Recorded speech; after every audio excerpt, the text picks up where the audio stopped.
কাশ্মীরি বন অনেক গভীর ছিল, দেখতে কেমন ভুতুড়ে ভুতুড়ে ছিল। সেই বনে অনেক পশু পাখি বসবাস করে। পেঁচা, মধুটিয়ে, টুনি, মিনু পায়রা সহ আরো অনেক পাখি বসবাস করত। পাখিরা অনেক মিলেমিশে তাদের দিন কাটাতো। একদিন শালিকের মেয়ে শালু বলে, মা, মা, ও মা, আমার বাড়িতে থাকতে একটু ভালো লাগছে না মা। আমি একটু টুনি মাসির বাড়িতে গিয়ে ঘুরে আসি। তুই এই অসময়ে টুনির বাসায় গিয়ে কি করবি? চুপ করে বসে থাকতো। যাই না মা, যাই। টিনটিনের সাথে একটু খেলে চলে আসবো মা। আচ্ছা ঠিক আছে, তুই যখন যেতে চাইছিস যা, গিয়ে ঘুরে আয়। তারপর শালু খুশি হয়ে পথ দিয়ে যেতে থাকে। এমন সময় হঠাৎ শালু একটা দোলনা দেখতে পায়। তখন শালু ভাবতে থাকে, আরে, এত সুন্দর একটা দোলনা এই জঙ্গলে এলো কি করে? দেখে তো আমার দোল খেতে ইচ্ছে করছে। মা তো বলেছে কাউকে না বলে কারো জিনিসে হাত দিতে নেই। আমি তো জানি না এই দোলনাটা কার, তাহলে দোল খাবো কেন? আবার এত সুন্দর দোলনায় দোল খেতে না পারলে আমার তো ভালোই লাগবে না, শান্তিই হবে না। ধুর, আমি বরং একটু দোল খেয়েই যাই। শালু এমন দ্বিধাদ্বন্দ্ব করতে করতে সে দোলনায় বসে দোল খেতে থাকে। আরে পা, দোল খেতে তো খুব মজা লাগছে, বেশ মজা লাগছে। দোলনাটা দেখতে যেমন সুন্দর, দোল খেতে তার থেকেও বেশি মজা। আসলে এই দোলনাটা ছিল একটা জাদুকর কাকের। জাদুকর কাক সবাইকে বসে আনার কারণে দোলনাটা ওখানে রেখেছে। ওই দোলনায় যেই বসে দোল খেত সে কাকের বসে চলে আসতো, আর শয়তান কাক ওদের রক্তপান করত। ছোট্ট শালু দোলনায় দোল খাওয়ার কারণে কাকের বসে চলে আসে, আর ঠিক তখনই সেখানে জাদুকর কাক চলে আসে আর ছোট্ট শালুকে বলে, এসো এসো ছোট্ট শালিক, আমি তো তোমার মতোই শিকারের জন্য অপেক্ষা করছিলাম। এবার আমি তোমার রক্ত পান করে আমার খিদা মিটাবো। আর এভাবেই রক্ত পান করতে পারলে তো আর আমার শক্তি দ্বিগুণ হয়ে যাবে।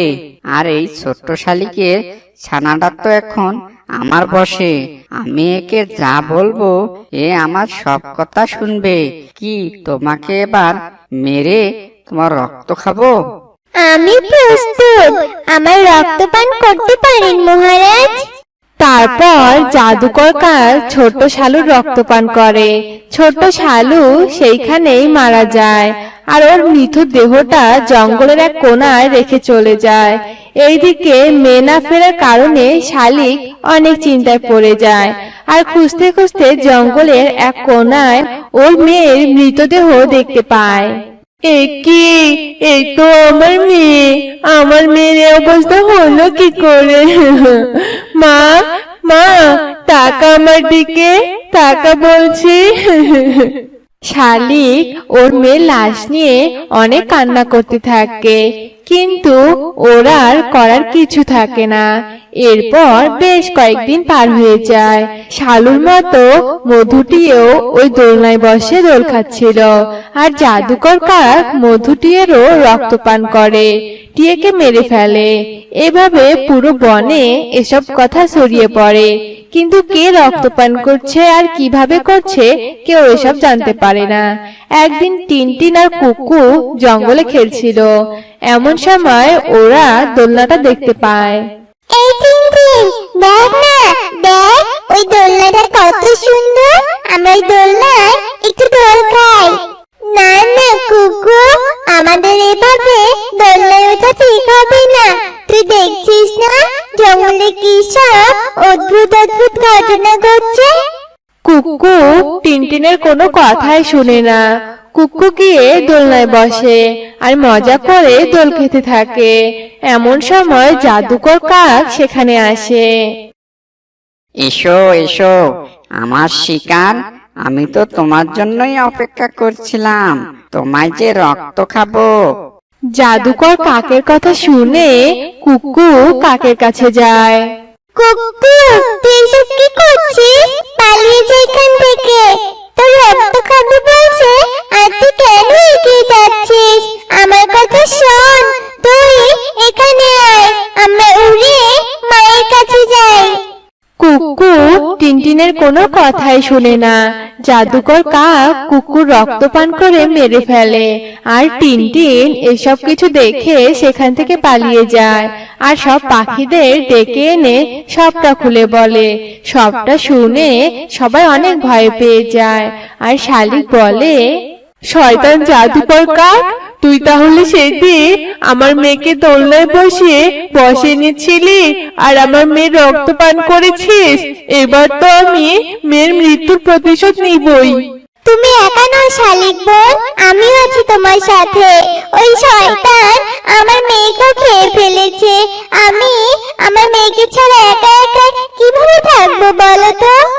তারপর সব পাখিরা একসাথে হয়ে সেই জাদুকর কাকের কাছে যায়, আর টুনি বলে, শয়তান জাদুকর কাক, অনেক বসে এনে রক্ত খেয়েছিস, কিন্তু আর না, আমরা সবাই এবার তোকে শাস্তি দিব।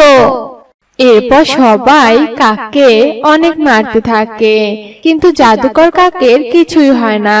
জাদুকর কাক আরো অনেক হাসতে থাকে। তোরা কিনা মারবি আমাকে?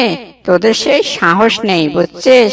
তোরা যদি তোদের জীবন বাঁচাতে চাস তাহলে এক্ষুনি এখান থেকে পালিয়ে যা বলছি। তারপর সব পাখিরা সেখান থেকে ভয়ে চলে যায়, কিন্তু আড়াল থেকে টুনি জাদুকর কাককে দেখতে থাকে। শয়তান পাখিরা, তোরা আমাকে মারতে এসেছিস। আমাকে তোরা কখনোই মারতে পারবি না, কেননা আমার প্রাণ ভোমরাটা তো আমার কাছেই নেই। আমি আমার প্রাণ ভোমরাটাকে ওই দোলনার নিচে মাটিতে পুঁতে রেখেছি। হা হা হা হা হা। এসব কথা বলে জাদুকর কাক সেখানে ঘুমিয়ে পড়ে। ও, তাহলে এই ব্যাপার, কিন্তু আমি তো জেনে গেছি সব। এবার আমি তোকে মেরেই ফেলবো। তারপর টুনি চুপি চুপি ওই দোলনার নিচে মাটি খুঁড়তে থাকে, আর প্রাণভোমরাও পেয়ে যায়। ঠিক তখনই কাকের ঘুম ভেঙে যায়, আর কাক ওর প্রাণভোমরা টুনির হাতে দেখে অনেক ভয় পেয়ে যায়। টুনি, রেখে দে বলছি, আমার প্রাণ ভোমরাটা আমাকে এক্ষুনি দে, নয়তো আমি তোকে মেরেই ফেলবো। তুমি আমার কিচ্ছু করতে পারবে না জাদুকর কাক, কারণ তোমার প্রাণ ভোমরা আমার হাতে। এবার তোমার মৃত্যু আমার হাতেই হবে। এরপর টুনি কাকের প্রাণভোমরা মাটিতে ফেলে দিয়ে ভেঙে ফেলে, আর জাদুকর কাক সেখানে মরে যায়, আর জাদুর দোলনা সেখান থেকে উধাও হয়ে যায়। তারপর সেখানে সব পাখিরা চলে আসে। শালিক বলে, টুনি, তুমি জাদুকর কাককে কিভাবে মেরে ফেললে? তারপর টুনি ওদেরকে সবটা খুলে বলে, আর সবটা শুনে সব পাখিরা অনেক খুশি হয়, আর এরপর থেকে বনে আর কোনো পাখিকে প্রাণ দিতে হতো না।